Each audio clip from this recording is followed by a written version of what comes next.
Olá amigo, olá amiga, meu nome é Dalton Oliveira e vamos para mais uma aula de Filosofia do Direito. O nosso tema nesta aula é Interpretação do Direito. É um tema extremamente importante, já foi objeto do nosso exame de ordem e vamos revisar essa matéria que é simples, mas ao mesmo tempo é extremamente necessária e fundamental para o seu sucesso.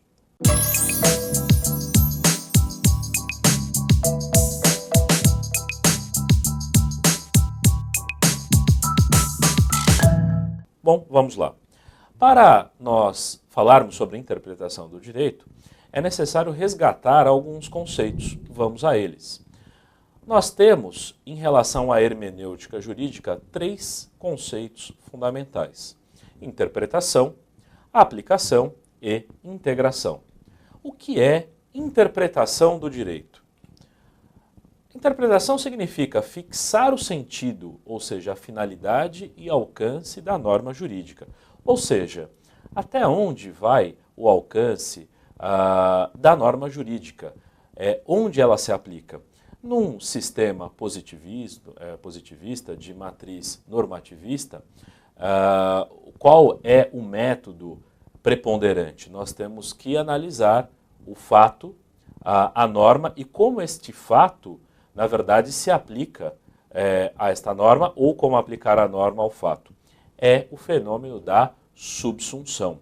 Esse acoplamento, esse método em que você tenta ver como essa norma se aplica ao fato, se dá por meio da interpretação da norma. Um outro corolário aí da hermenêutica, que vai na sequência da interpretação de fixar o sentido, é exatamente isso que nós falamos. É enquadrar o caso concreto numa norma adequada. E aí, além do sentido que a interpretação nos dá, nós temos que ver a sua vigência e validade. Ou seja, se ainda esta norma é aplicável àquele fato que nós estamos analisando. E por fim, nós temos a integração. Vamos supor que nós não tenhamos uma norma que seja aplicável a esse caso concreto. O que nós fazemos então? Nós temos que recorrer a um outro meio. É o que nós chamamos de integração ou suprimento das lacunas da lei. Como que nós fazemos uma integração num sistema tradicional interpretativo? Lá na Lei de Introdução às Normas do Direito Brasileiro, antiga Lei de Introdução ao Código Civil, nós temos lá no artigo 4º que, na falta da lei, nós vamos utilizar a analogia, os costumes e os princípios gerais de direito. Evidentemente que esta é uma teoria bastante clássica, tradicional e que sofreu alterações conforme o tempo, mas ela continua sendo válida. Mas há observação que hoje nós temos o suprimento das lacunas da lei de outra maneira. Só a título de exemplo, podemos dizer que o princípio jurídico não é mais uma espécie de integração somente para suprir as lacunas da lei. Muitas vezes o princípio ele ganha status, inclusive normativo. Veja vocês, por exemplo, em direito penal, vocês conhecem o princípio da insignificância jurídica e ele não está em nenhuma lei, na verdade ele é extraído por interpretação constitucional e interpretação lógico-sistêmica. Então é um princípio que ganha o status de regra, por exemplo. Dentre outras inovações no sistema brasileiro, como súmula vinculante, como súmula impeditiva de recursos, entre outros instrumentos. Ok? Continuando em relação à interpretação, vamos às espécies. Em relação à origem, quais são os tipos de interpretação que nós temos? Classicamente, nós temos a interpretação legal, judiciária, administrativa e doutrinária. Vamos a elas. O que é uma interpretação legal? É aquela interpretação do texto da lei, da própria norma. É aquela que a escola da exegese, ou seja, a escola que surge para a interpretação do Código Napoleônico, quer fazer, ou seja, tentar dar o real sentido da norma legal. Napoleão tinha o intuito de dizer que o código dele não necessitaria de interpretação porque previria todos os casos na própria lei.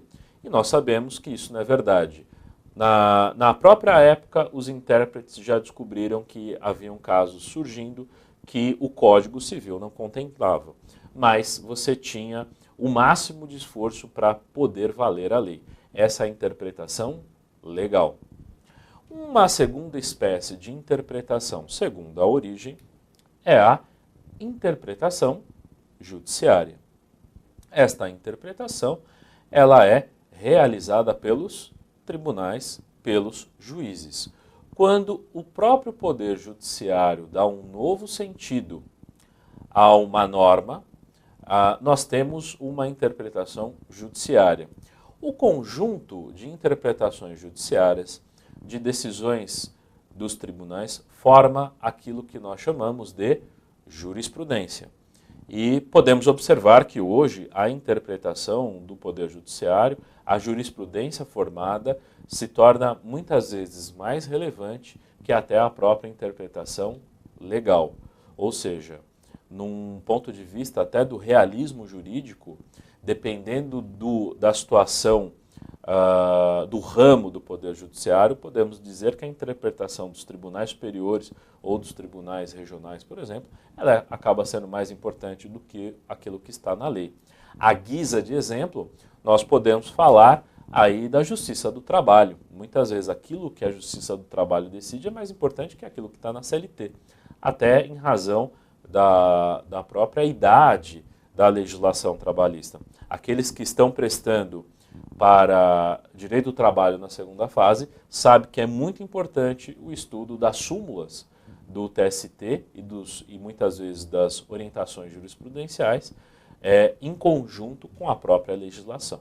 Ok? Vamos lá. Um outro tipo de interpretação é a interpretação administrativa. Esta interpretação ela é feita pelos órgãos da administração pública. Então, por exemplo, imaginem que você trabalhe com tributos. Quem vai prestar direito do trabalho, direito tributário, sabe que é muito importante as decisões que são tomadas em âmbito administrativo nos conselhos fiscais. Então, por exemplo, no estado de São Paulo, você tem o Tribunal de Impostos e Taxas. Perante a Receita Federal, você tem o Conselho Fiscal, o Conselho de Contribuintes, e assim por diante. Esses conselhos fazendários, que há a participação do contribuinte, é extremamente importante. Um outro exemplo é a interpretação que dá a Previdência Social em relação à concessão de benefícios. E assim por diante. Sempre que há uma instância administrativa, seja ela julgadora ou não, ela vai dar qual é a visão da administração sobre aquela legislação. Por fim, quanto à origem, nós temos a interpretação doutrinária. É a interpretação feita pelos doutrinadores, pelos pensadores que escrevem seus manuais, seus cursos, seus livros e dão as suas opiniões. Essa interpretação doutrinária, embora seja tomada de maneira supletiva, muitas vezes ela se torna preponderante em alguns ramos. Vou dar um exemplo para você.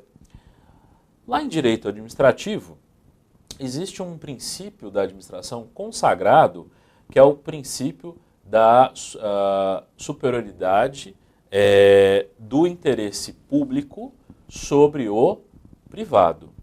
Quer dizer, essa espécie de predominância do interesse público sobre o privado, na realidade, é um princípio construído pela doutrina do professor Celso Antônio Bandeira de Mello. Ou seja, é um princípio informador do sistema que, na realidade, foi construído por um doutrinador. Um outro exemplo, é muito relevante que a doutrina sobre valor de direito, sobre dano moral, por exemplo, seja construído pela doutrina. E aí tem uma coisa interessante, né? A doutrina diz que, na realidade, o valor a ser pago supera em muitos salários mínimos. Muitas vezes o doutrinador diz 50 salários mínimos, 100 salários mínimos, enquanto que o judiciário vai fixar valores muito menores, R$ 3.000, R$ 5.000, dependendo do caso concreto. Então perceba que a doutrina pode influenciar bastante na interpretação, ok? Continuando o nosso percurso na interpretação, nós podemos dividir a interpretação quanto ao método. Então vamos lá.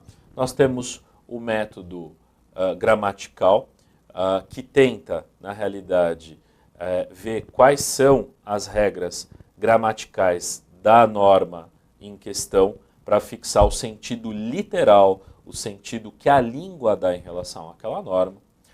A interpretação lógico-sistemática, que quer dizer o seguinte: a norma jurídica ela está inserida em um ordenamento, em um sistema jurídico. A norma jurídica ela não vai existir sozinha. Norberto Bobbio vai falar o seguinte: Bobbio diz que a norma ela não existe sozinha no ordenamento, ela faz parte de um conjunto. Portanto, ela deve fazer sentido em relação às outras normas. Para procurar esse sentido lógico, esta coerência, nós aplicamos a interpretação lógico-sistemática. Um terceiro tipo quanto ao método é a interpretação histórica. O que é a interpretação histórica? Eu vejo, na verdade, qual é o histórico da produção da norma, quando que ela foi produzida, qual é o contexto histórico de validade dela, quais eram as normas precedentes, o que o Congresso, o Parlamento falou na época em que se estava fazendo determinada norma. Muitas vezes é importante buscar o histórico da norma para descobrir, afinal, o que o legislador queria dizer com aquilo. E assim, o aplicador, o ator jurídico, ele tem mais informações para dar o real alcance da norma. Um quarto tipo em relação ao método é a interpretação sociológica, ou seja, eu analiso o contexto social para saber se a norma tem eficácia ou não.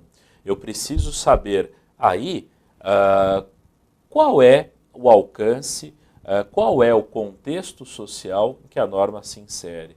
Por exemplo, havia no sistema penal o crime de adultério, lá no Código Penal, que foi feito em 1940.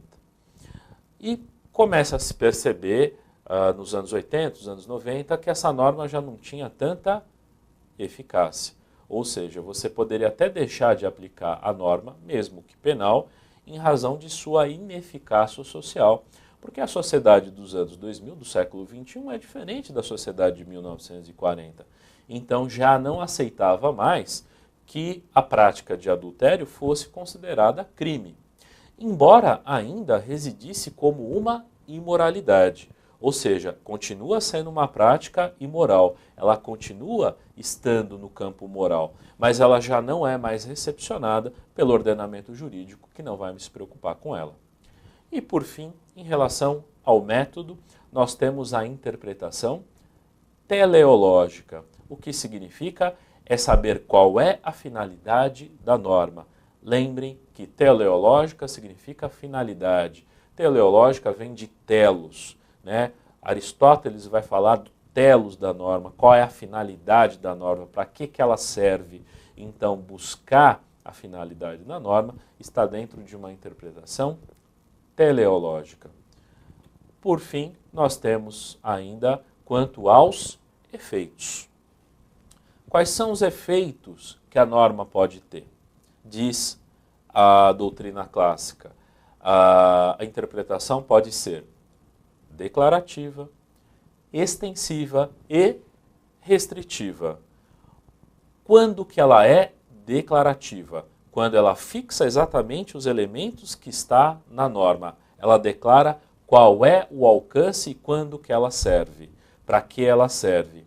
Quando que ela é extensiva?